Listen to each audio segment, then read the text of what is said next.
Monsieur le Président, un petit mot très rapide sur les questions de biodiversité, notamment Braise Dive, qui a fait l'objet d'un événement en fanfare médiatique cette semaine.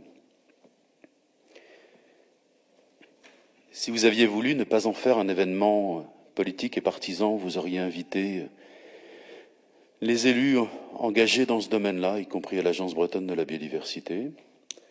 Vous avez choisi d'en faire un événement de campagne. Parce que dans le fond, vous chassez le ver en chassant les vers. Vous chassez le ver pour essayer d'obtenir les voix, tout en chassant les vers pour essayer de les sortir de votre schéma partisan. C'est votre responsabilité. Je trouve dommage que sur ce sujet-là, vous n'ayez pas saisi l'occasion d'un peu de travail collectif. Deuxième point, c'est notre sujet sur l'énergie. Monsieur le Président, vous cédez, et ce n'est pas dans votre nature, à quelques propos de type messianique, apocalyptique, il faut sauver ceci, il faut sauver cela.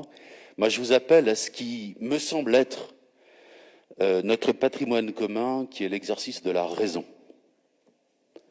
Et donc, à ne pas jouer avec ce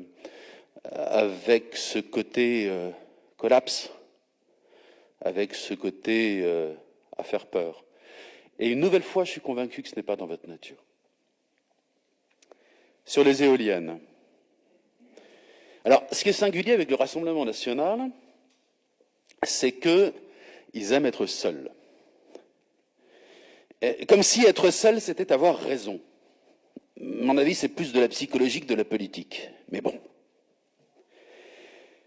Sur les éoliennes, mon cher Thierry, moi je suis gêné par l'argument des 800 000 €.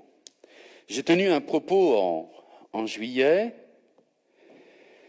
long, sur les effets de ce parc éolien en baie de Saint-Brieuc, en termes de biodiversité, tout autant sur les oiseaux, les mammifères marins, que sur les coraux. Il vous suffit, en l'occurrence, d'échanger avec des gens que vous connaissez, des pêcheurs de la baie de Saint-Brieuc, et qui parfois les plus éminents d'entre eux, pour constater qu'ils existent.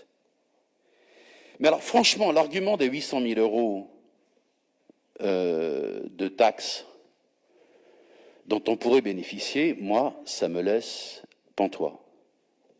Ça veut dire que pour 800 000 €, on pourrait tolérer une atteinte telle à la biodiversité? C'est quoi? C'est du plat de lentilles? Non mais franchement, quelle tonalité cela donne à ce sujet? Je ne vais pas traiter de ce sujet de biodiversité en baie de Saint-Brieuc, parce que vous savez quand même, on va avoir 800 000 €. Non mais, qu'est-ce que ça veut dire? Un point sur les déchets. Un point sur les déchets, parce que je n'entends, et c'est sans doute vrai, que le propos, les Bretons sont les meilleurs trieurs, très bien. Et on s'en réjouit tous, c'est pas ça le sujet. Le sujet, c'est qu'on voit exploser les coûts. Alors certes, il y a des questions de fiscalité, de TGAP, etc., etc. Je vous en ai parlé à tous en commission, donc il n'y a pas de surprise. Et on voit augmenter très sensiblement les tarifs des déchets dans les territoires. Chez moi, 25%, ne serait-ce que mardi soir, qui venait s'ajouter à une augmentation l'année d'avant et auxquelles viendront s'ajouter une augmentation l'année suivante. Hier soir, un de mes collègues au conseil municipal était en CCAS, et sans trahir de secret, vous commencez à avoir une accumulation de deux sujets en CCAS, de personnes qui n'arrivent plus à payer pour leurs déchets et de personnes qui n'arrivent plus à payer pour l'eau, je vous en parlerai tout à l'heure, Monsieur le Président.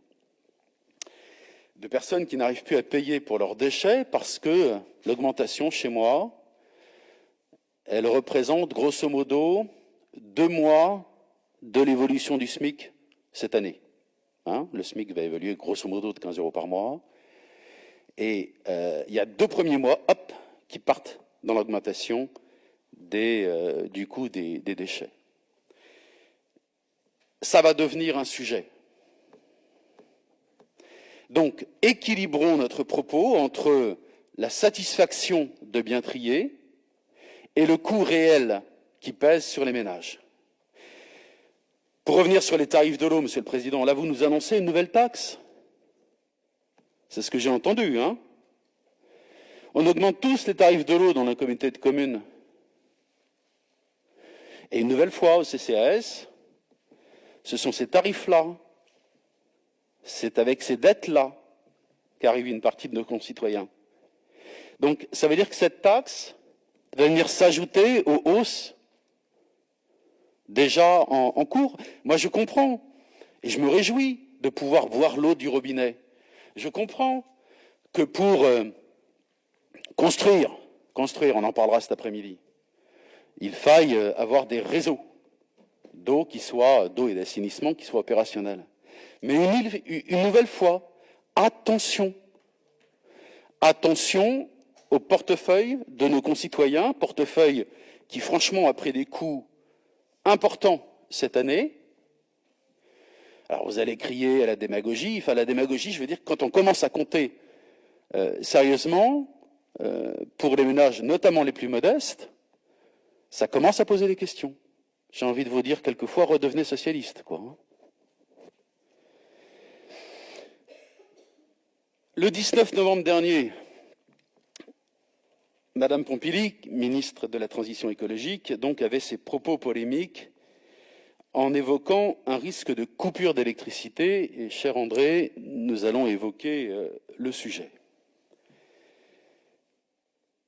Quand j'entends ça, objectivement, je me pince, parce qu'effectivement, du point de vue des projets nucléaires, quoique il y a eu évolution du gouvernement, j'ai cru comprendre que le président de la République revenait à une situation finalement plus proche de celle de M. Kroc que celle de M. Burlot. Il y avait une divergence entre vous deux sur le sujet. Mais la même Madame Pompili n'avait pas eu des mots assez durs pour condamner la voiture thermique, notamment diesel, et pour faire la promotion de la voiture électrique qui, par définition, va accroître la consommation d'électricité. Et voilà qu'on nous annonce la fin du chauffage au gaz dans les logements neufs dès 2021. Alors là, c'est le pompon. Si on ne chauffe pas au gaz, si on ne chauffe pas au fioul, si on ne chauffe pas au bois, certains en font la promotion de la fin du chauffage au bois, on chauffe à quoi? On chauffe à l'électricité, donc on consomme plus.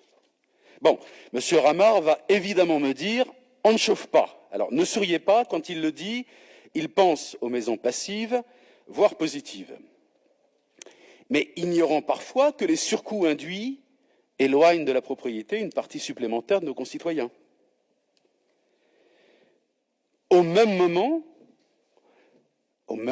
où l'on interdit le chauffage au gaz dans les logements neufs l'année prochaine, les collectivités disent leur fierté de voir l'extension de leur réseau gaz et continuent à faire la promotion de la connexion au gaz. Quel signal donne-t-on? La technologie du gaz est comme celle du diesel, ce sont des technologies où la France, les Français, les ingénieurs français sont pertinents, en avance, leaders, mais nous avons une capacité exceptionnelle à nous mettre une balle dans le pied. Moi, je pense singulièrement aux agriculteurs, après les avoir encouragés financièrement à faire de la cogénération à partir de la méthanisation. Donc, après les avoir encouragés à produire de l'électricité en direct, la région a coupé les robinets des aides à la cogénération pour orienter les aides vers la production de biogaz intégrable dans le réseau du gaz de ville. Et vlan, on ne va plus consommer de gaz de ville dans les bâtiments neufs. Je pense à la société Sermeta. Techniquement, elle est leader en production d'échangeurs thermiques. Avec cet équipement, les chaudières à condensation rejettent moins de gaz polluants, je vous épargne les chiffres, et moins de gaz à effet de serre.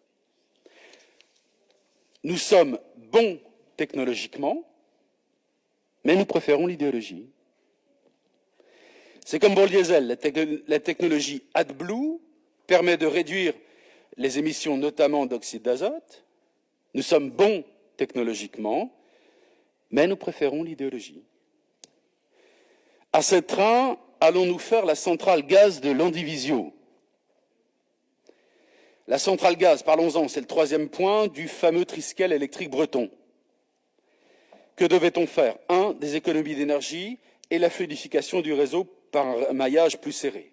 2. Des énergies renouvelables pour produire de l'électricité. 3. La fameuse centrale au gaz pour faire l'équilibre. Le premier point est nécessaire et en partie réalisé. Le deuxième appelle plusieurs questions.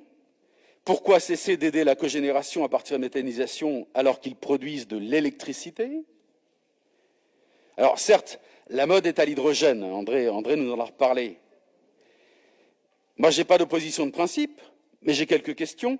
On veut produire de l'hydrogène par électrolyse de l'eau. Mais nous voulons le faire proprement, c'est-à-dire à partir d'une électricité issue d'une énergie renouvelable. Donc l'énergie que nous produisons sous la forme d'énergie renouvelable, éolienne notamment, en vue de faire de l'électricité dont nous avons besoin dans le fameux triskel, va être retirée du réseau électrique alors que nous en avons besoin pour faire de l'hydrogène, qui servira dans un premier temps comme un carburant destiné aux bateaux. Puis dans un deuxième temps, on imagine l'utiliser pour refaire de l'électricité et donc se servir de l'hydrogène comme un lieu de stockage d'énergie. Je produis de l'électricité pour en faire un carburant que je brûle pour refaire de l'électricité.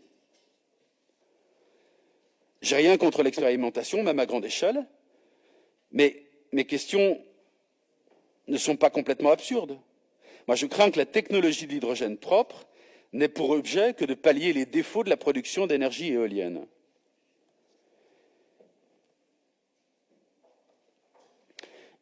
Il y a de l'idéologie dans l'interdiction de l'usage du gaz dans les bâtiments neufs, comme il y a de l'idéologie à vouloir développer de l'éolien, quoi qu'il en coûte, pour la biodiversité et pour les riverains de ces éoliennes. Alors, ne me faites pas le coup de dénoncer dans mon propos une approche volontairement simpliste. Au contraire, je mets le doigt sur les complexités. Le simplisme consisterait à ne pas prendre en compte les questions légitimes que je pose. Concrètement, aujourd'hui, j'en appelle à engager la révision du fameux triskel électrique breton, qui a 10 ans, qui fut voté en janvier 2011, afin que nous prenions en compte les nouvelles dimensions technologiques et sociétales. Je vous remercie.